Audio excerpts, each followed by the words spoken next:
are here today because we're announcing that when the legislature resumes next week, we will be bringing forward a bill to declare September 23rd the International Day of Sign Languages in Ontario. This builds on work that's being done by the United Nations to recognize the communities and culture built around sign languages around the world. And the bill is co-sponsored by my colleagues, Sarah Jama, who is the Disabilities Critic for the official opposition NDP, and by MPP Peter Tabbins. So sign languages are fully fledged languages, and this declaration is asking the Government of Ontario to promote the learning of sign languages and to promote and support the linguistic identity of the deaf community across Ontario. And I want to thank former MPP Gary Malkovsky for his leadership in helping us to bring this bill forward. Gary Malkovsky was the first deaf person elected anywhere in the world when he was a member of provincial parliament as part of the NDP government from 1990 to 1995. So we have some very important speakers here who are going to be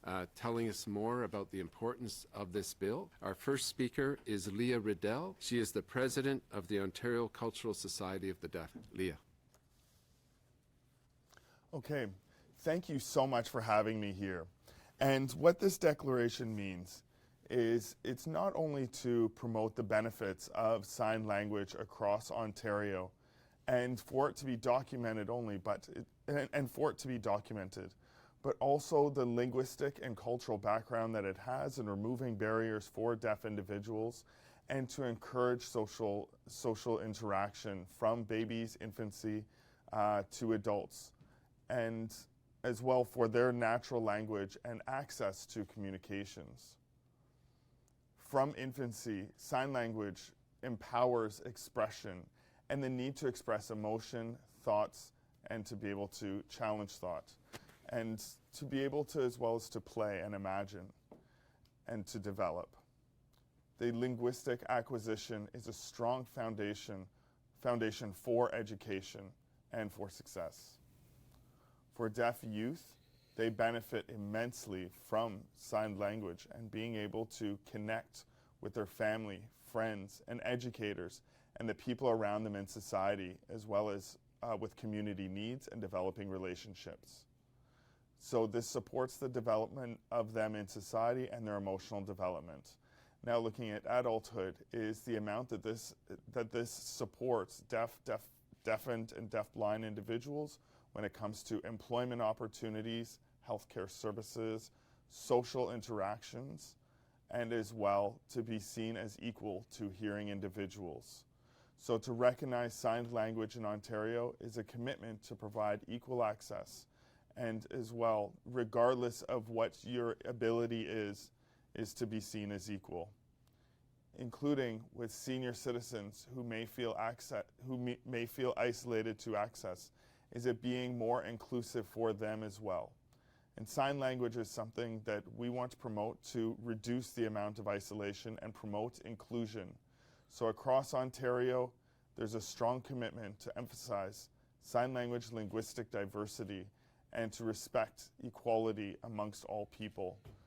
And this is a very exciting time to be able to announce to Ontario a new policy of inclusion and opportunity, and to be included in society, and to recognize the importance of sign language in Ontario and a model of sign language.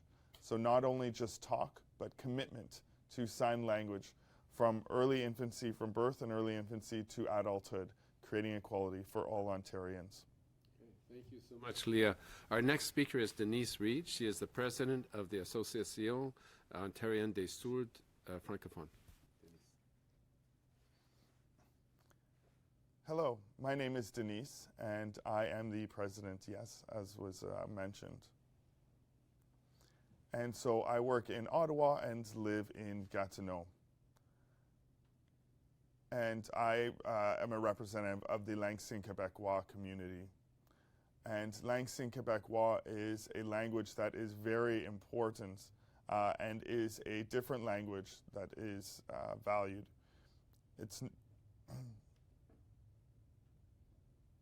And across the world, there are, of course, sign language is not universal. It is different in each place.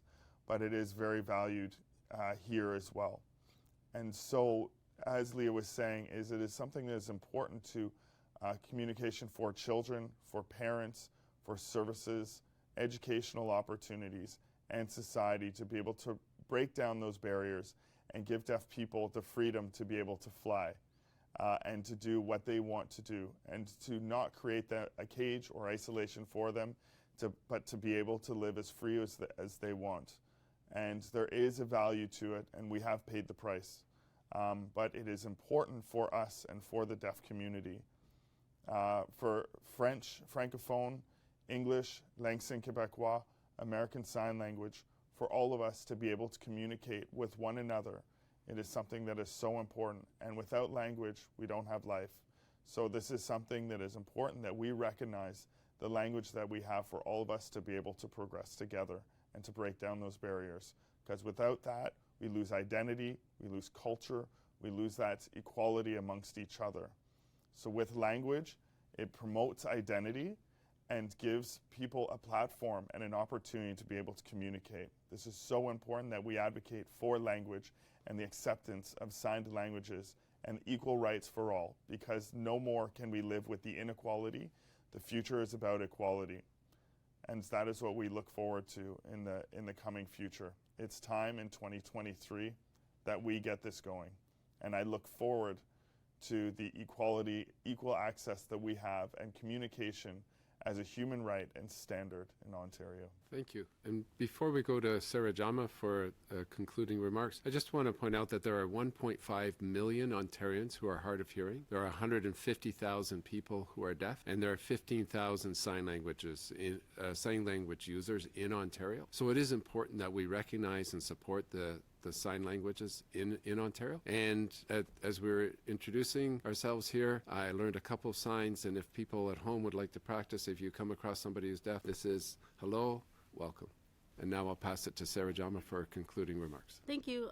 My name is Sarah Jama. I'm the MPP in Hamilton Centre. Really honored to be here and co-sponsoring this very important bill. We know that the erasure of language has always been a colonial practice, a colonial tool to keep people who are different at bay. And we know that throughout Canada's history, disabled people very specifically have been institutionalized and have had their rights stripped from them. And that has also impacted the deaf and hard of hearing community, who at times when institutionalized were forced into speech therapy, had autonomy stripped from them, and had their culture, deaf culture, stripped from them as well. And this bill is a step in the direction of saying we're putting an end to that in Ontario and in Canada. We're saying that deaf and hard of hearing people have the right to exist freely and equally amidst a government that continues to say they're prioritizing getting disabled people back to work with no actual funding. What we need to see is sign language taught in all schools. We need to see this funded. We need to see, deaf culture respected in this province and in this country. And this bill is a step in the right direction of saying, yes, September 23rd is a day where we will follow in line with the United Nations and say that, deaf culture is important in Canada and